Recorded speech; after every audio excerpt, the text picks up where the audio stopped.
اب تاریخ کو ہم دیکھیں، ہندوستان کہاں سے یہ لفظ شروع ہوا اور اس کو دینے والا کون تھا؟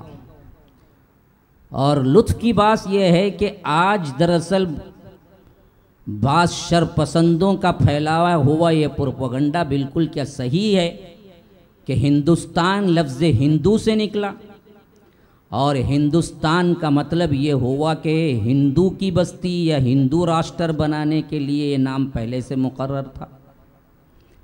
تو یاد رکھیے ایسا کچھ نہیں ہے۔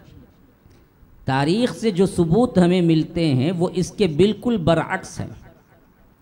ان بدبختوں کو جس سے دشمنی ہے اور جس دشمنی کی وجہ سے انہوں نے دراصل آج یہ کچھ گل کھلا رکھے ہیں، لطف کی بات یہ ہے کہ اگر آپ تاریخ میں پیچھے جا کر مطالعہ، کوئی کیا ہے چھپی ہوئی نہیں ہے۔ اب میں جو بات بھی کہہ رہا ہوں سند مانگنے کی ہی ضرورت نہیں، آپ جائیے اور گوگل میں سرچ کیجئے، خود آپ کو مل جائے گا۔ کوئی ایسی نئی بات نہیں ہے کہ کہاں ہیں ایویڈنس، کیسے کہہ رہے ہیں، کوئی نہیں پوچھ سکتا، نہ دشمن نہ دوست۔ آپ خود جا کے دیکھ لیجئے، سرچ کیجئے۔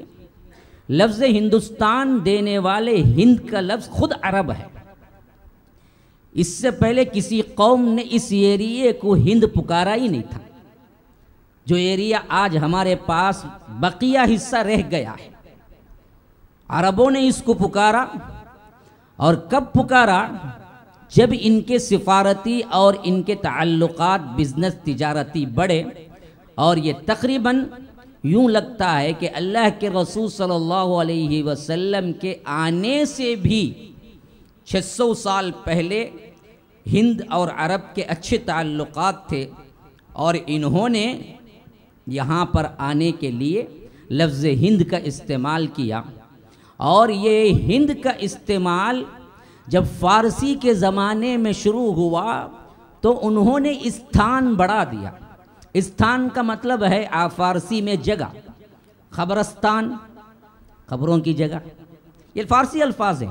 ایک زمانے میں بہت عرصے تک فارسی زبان یہاں کی حکومتی زبان بھی تھی اور عوام کی زبان بھی تھی۔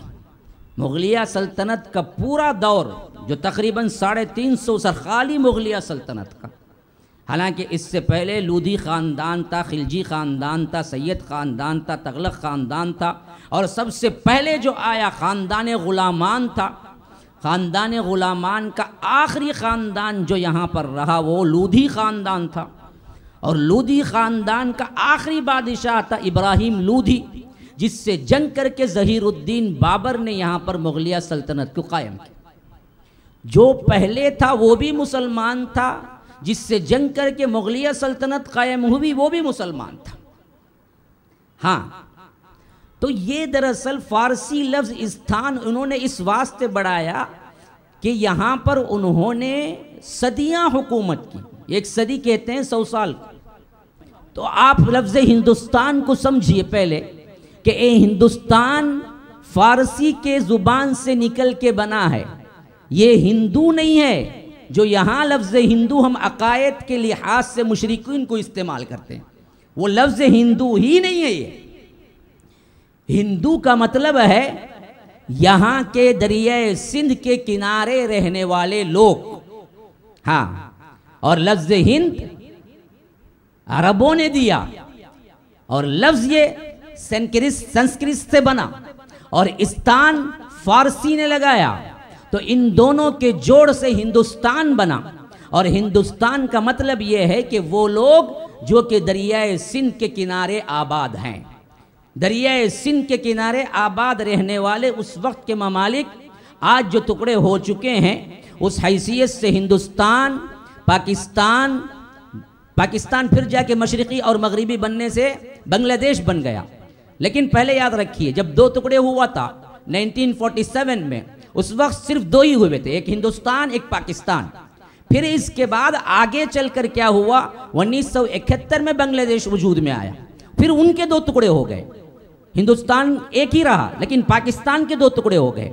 تو آپ ذرا تصور کریں 1947 سے پہلے کا ہندوستان بھی ملا ہوا تھا، پاکستان بھی ملا ہوا تھا، پھر اس کے ساتھ ساتھ چین کا ایک حصہ جو بعد میں چین نے واپس لے لیا وہ بھی ملا ہوا تھا، اور اسی کے ساتھ ساتھ افغانستان کا کچھ حصہ جو کہ بعد میں الگ ہو گیا تھا۔ ان تمام کے حصے کو ملا کر ایک ہندوستان کہا جاتا تھا۔ تو آج یہ چکما یا آج یہ چیز ہمیں دی جا رہی ہے کہ ہندوستان کہنے والوں سنو، تم پاکستان والے ہو، ہم ہندوستان والے، تو یاد رکھو مسلمانوں، اس وقت سے یہ ہندوستان ہے جب پاکستان کا وجود بھی نہیں تھا دنیا میں۔ ہاں، دیش بھگت وطن پرست پھر کون نکلے، تم یا ہم؟ کس کو تانا دیتے ہو؟ جس کو تانا دے رہے تھے دینے والوں کا قصور نکل آیا۔ یاد رکھیے، شیشے کے محل میں بیٹھ کر دوسروں پہ پتھر پھینکا نہیں کرتے، جواب میں اگر وہ پتھر پھینکیں گے تو تمہارے شیشے کا محل چکنا چور ہو جائے گا۔ تم شیشے کے محل میں رہتے ہوئے ہم پہ پتھر مارتے ہو، حالانکہ اگر ہم جوابی ایک پتھر بھی ماریں تو تمہارا شیشے کا محل چکنا چور ہو جائے گا۔ یہی حالت آج کے RSS، آج کے راشٹر جو بنانے کے چاہتے ہیں، ہندو راشٹر بنانے کے لیے تن من دھن لگا رہے ہیں، ان سب کا حال یہی ہے، جس کو جاننے کے لیے انتہائی ضروری ہے کہ ہم ہندوستانی تاریخ سے واقفیت حاصل کریں اور اس کو ہم اپنی زندگی میں لائیں، لوگوں تک پہنچائیں۔ اس حیثیت سے تقریباً میں نے گزشتہ اور پیوستہ کئی دنوں سے اسی پر بات کرتا آ رہا ہوں تاکہ شعور پیدا ہو۔ سب سے بڑا فقدان شعور کا ہے۔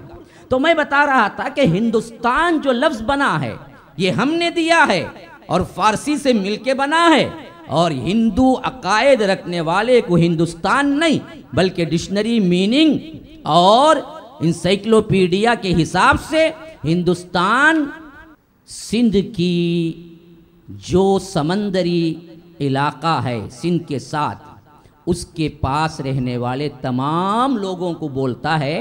اس حیثیت سے اگر ہم قومی اور وطنی ہیں، خواہ مسلم ہوں خواہ کوئی اور مذہب کے، ہم ہندی ہیں۔